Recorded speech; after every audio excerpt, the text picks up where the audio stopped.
మనం చాలా చరిత్ర పుస్తకాల్లో చదువుకున్నాం. చాలా సినిమాల్లో కూడా చూసే ఉంటాం. ఒకరి ఏదో శాపం తగిలింది అని. ఒక వ్యక్తికా, ఒక సమూహానికా, ఒక రాజ్యానికా శాపం వల్ల కునారిల్లిపోతున్నారు అని. ఈవెన్ 'అరుంధతి' సినిమా కూడా, అందులో అరుంధతి పాత్రధారి కూడా అదే అనుకుంటాను. అంటే ఆమె పాలిస్తున్న రాజ్యానికి ఏదో ఊహించని కష్టం.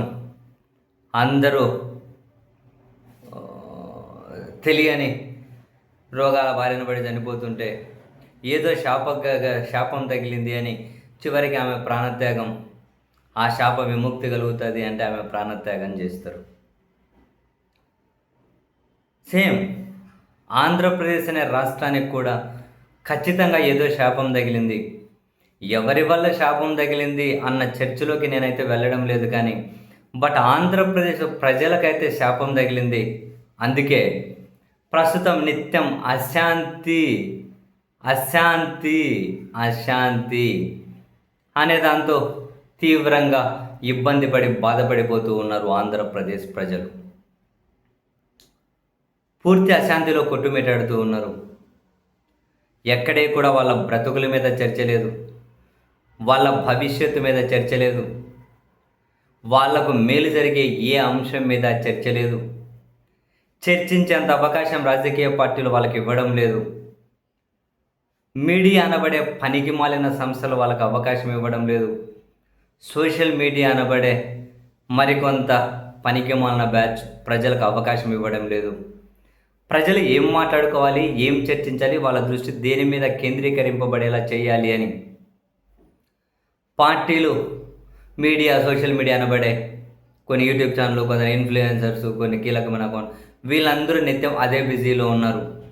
వీళ్ళు చర్చించే అంశాలు ఎప్పుడు ఎంతసేపు ఉన్నా ఎవరిని తిట్టాలి, కౌంటర్గా తిడితే ఎవరి మీద కేసులు పెట్టాలి, అవసరమైతే టెర్రరిస్టుల మీద పెట్టే కేసులైనా పెట్టాలి, వేల మందిని అరెస్ట్ చేయాలి, నిర్బంధించాలి, చట్టాల ఉల్లంఘన జరగాలి, ఒకరినొకరు ఎప్పుడు బూతులు తిట్టుకోవాలి, కులం మీద చర్చ, మతం మీద చర్చ, దేవుడి మీద చర్చ, ఇటువంటివి తప్ప అదిగో ఈ రైతుకు జరగాల్సిన మేలు మీద చర్చ, ఒక విద్యార్థికి జరగాల్సిన మేలు మీద చర్చ, ప్రజలకు జరగాల్సిన మేలు మీద చర్చ, ఒక పోర్టు చుట్టూ జరగాల్సిన అభివృద్ధి మీద చర్చ, కానీ చివరికి పోర్టుల పరిధి పావలా వంతుకు కుదించబడుతూ ఉన్నా కూడా ఎక్కడ అటువంటివి చర్చలేవు.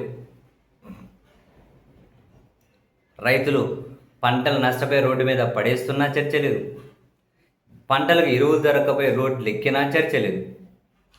విద్యార్థులకు ఫీజు రియంబర్స్మెంట్ దక్కక సర్టిఫికేట్లు కాలేజీలోనే మిగిలిపోయి వాళ్ళ వచ్చే విద్యా సంవత్సరం కోల్పోతున్నా చర్చ లేదు.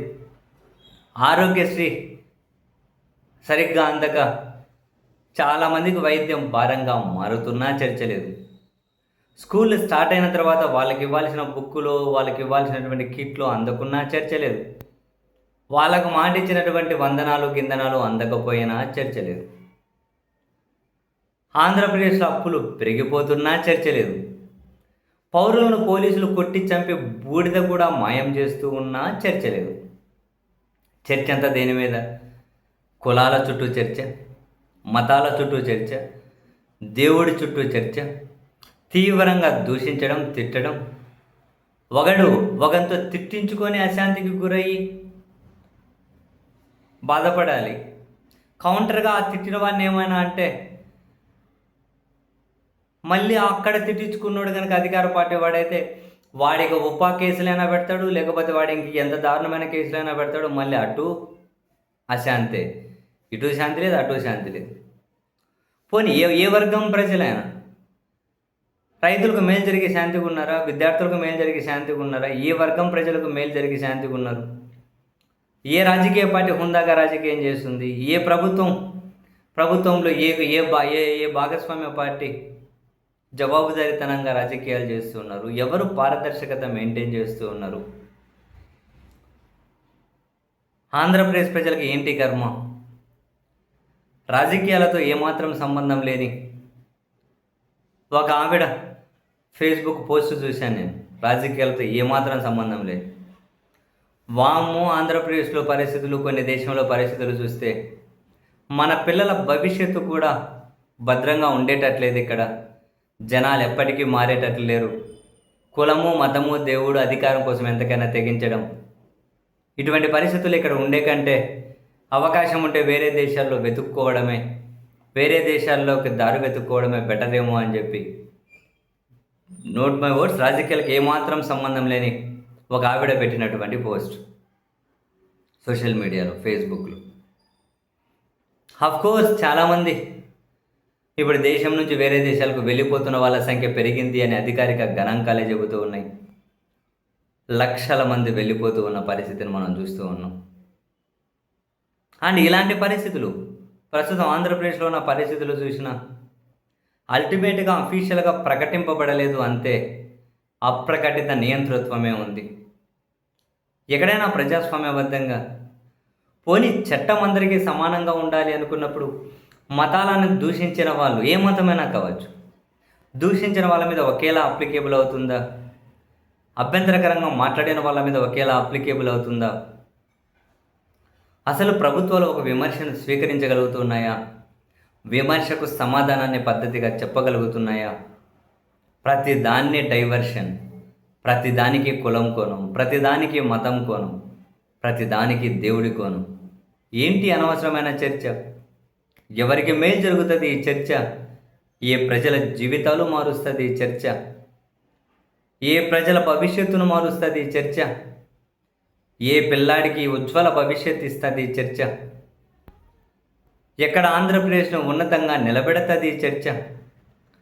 అప్పుల్లో కూరుకుపోయి కనీస అవసరాలు కూడా తీర్చుకోలేక సంవత్సరంలో 357 రోజుల పాటు అప్పుల మీదే ఆధారపడుతున్నారు అన్న నివేదికలు ఒకవైపు భయపెడుతూ ఉంటే, సో ఇప్పుడు ఆంధ్రప్రదేశ్లో జరిగే చర్చ 357 రోజులు అప్పుల మీద ఆధారపడకుండా కనీసం 356 రోజులు ఆధారపడే విధంగా ఒక్క రోజైనా అప్పుల మీద ఆధారపడ్డానికి తగ్గిస్తుందా? ఇటువంటి చర్చలు ఎక్కడైనా తగ్గిస్తాయా? ఎక్కడైనా కనుక వేసిన రోడ్ల మీద చర్చ లేదు, వేయాల్సిన రోడ్ల మీద చర్చ లేదు.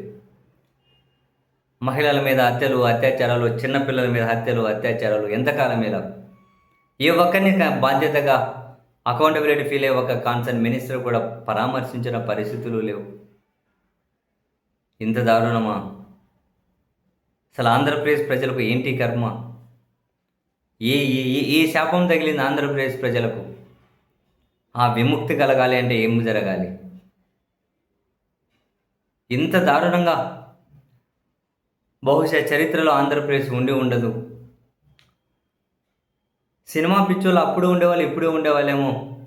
ఆ సినిమా పిచ్చోళ్ళు కొందరు సినిమాకు పరిమితం కాకుండా ఆ పిచ్చిని రాజకీయాలకు కూడా ఎక్కించేసి వ్యక్తి కేంద్రంగా అడ్డదిడ్డమైనటువంటి చర్చ, కంపు పట్టించే గ్రూపుల సమూహం, ఇటువంటి వాళ్ళు వ్యవస్థలను కంట్రోల్ చేసే పరిస్థితుల్లో ఉంటే, ఇటువంటి వాళ్ళు వాళ్ళ చేతకానితనాన్ని, వాళ్ళ వైఫల్యాలను, వాళ్ళ అజ్ఞానాన్ని కవర్ చేసుకోవడం కోసం ఇటువంటి అంశాల మీద చర్చను వాళ్ళు కోరుకుంటూ ఉంటే, వాళ్ళు చర్చను ప్రోత్సహిస్తూ ఉంటే, ఇటువంటి అంశాల మీదకు చర్చను డైవర్ట్ చేస్తూ ఉంటే దానివల్ల ప్రయోజనం ఎవరికి? చేతగాని వాళ్లకు. నేను నిన్ననే చెప్పా ఒక కథ. ముఠా నాయకులు అనబడే వాళ్ళు ఏ విధంగా ఉంటారు, ఎలా ప్రయోజనం పొందుతారు?